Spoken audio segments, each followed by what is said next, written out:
पण आज ज्या प्रकारे एका बाजूला औरंगजेबाचा सगळा वाद निर्माण झाला, गेल्या 15 दिवसापासून औरंगजेबाचा हा सगळा वाद माध्यमांमध्ये, समाज माध्यमांमध्ये आणि त्याचबरोबर राजकारणात सुद्धा आहे। या पार्श्वभूमीवर संघाने घेतलेली भूमिका महत्त्वाची मानली जाते। संघाने आज कान टोचल्यानंतर हा सगळा वाद शमेल का, याबद्दलचा रिपोर्ट बघू आणि लगेच चर्चेवर जाऊया। औरंगजेबाचा मुद्दा सध्या संयुक्तिक नाही। राष्ट्रीय स्वयंसेवक संघाने टोचले कान, नितेश राणेंसह विश्व हिंदू परिषदेला घरचा आहे।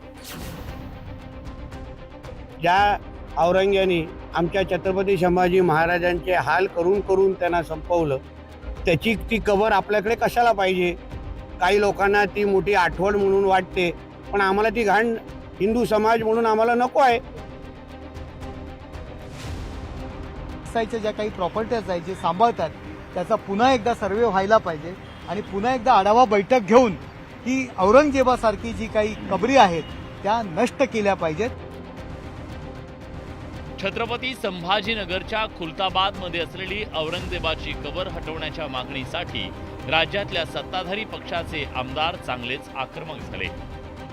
एवढंच काय, पण खुद्द मुख्यमंत्री देवेंद्र फडणवीसांनीही औरंगजेबाच्या कबरीविषयी अत्यंत सूचक वक्तव्य केलं होतं। काय दुर्दैव आहे, ज्या औरंग्याने आमच्या हजारो लोकांना मारलं त्याच्याच कबरीचं संरक्षण आम्हाला करावं लागतं। काहीही झालं तरी या महाराष्ट्रामध्ये औरंगजेबाच्या कबरीचं महिमा मंडन होऊ देणार नाही। सत्ताधारी भाजपनं औरंगजेबाच्या कबरीविषयी आक्रमक पवित्रा घेतल्यामुळे राज्यातलं वातावरण ढवळून निघालं। राज्यात औरंगजेबाच्या कबरी विरोधात सत्ताधारी आणि राष्ट्रीय स्वयंसेवक संघ संलग्न असलेल्या हिंदुत्ववादी संघटनांनी आंदोलन पुकारलं। अशात नागपुरात 2 समुदायात हिंसा भडकली।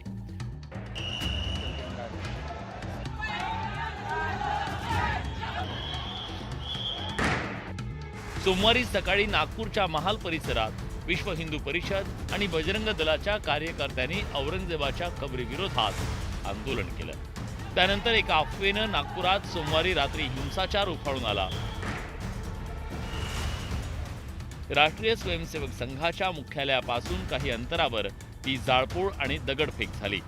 या हिंसेच्या पार्श्वभूमीवर आता राष्ट्रीय स्वयंसेवक संघानं औरंगजेबाच्या मुद्द्यावर आपली भूमिका स्पष्ट करताना भाजप आणि हिंदुत्ववादी संघटनेचे कान टोचले। Any type of violence is not good to the health of the society, and I think police are have taken the cognizance of it, and so I think they will go into the details, and that's the point. Is Aurangzeb relevant today? Do you think the tomb should be moved?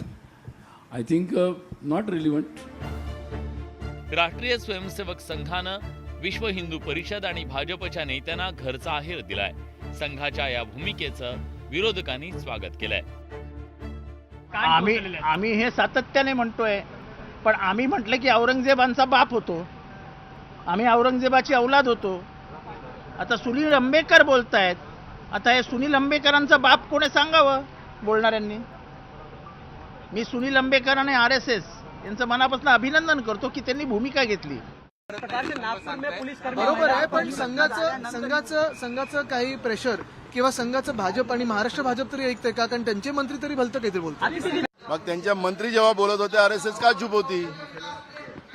Bajrang Dal आणि वीपचे लोक जेव्हा उद्रेक चालू होता त्यावेळेस का चूप होते? त्यावेळेस का नाही बोलले? मात्र औरंगजेबाच्या कबरीबाबत संघाच्या भूमिकेवर विश्व हिंदू परिषदेच्या पदाधिकाऱ्यांनी बोलणं टाळलंय, तर सत्ताधारी मात्र काहीसे बॅकफूटवर गेलेत। सापाला सुद्धा आम्ही दूध पाजतो, तो हिंदू समाज कसा हिंसक असू शकतो? असूच शकत नाही, बरोबर आहे त्यांचं म्हणणं। आणि दुसरा जो प्रश्न तुम्ही म्हटला तो कोणत्या प्रश्नावरती होता, काय रिलेव्हंट तो सगळा होता ते मला माहीत नाही, म्हणून त्याच्यावरती प्रतिक्रिया देणं मला योग्य नाही। राष्ट्रीय स्वयंसेवक संघानं औरंगजेबाबाबत आपली भूमिका स्पष्ट केल्यानंतर सत्ताधारी भाजपचे नेते या पुढच्या काळात कोणती भूमिका घेतात याकडे सगळ्यांचं लक्ष लागलंय। Bureau report, news 18 Lokmat.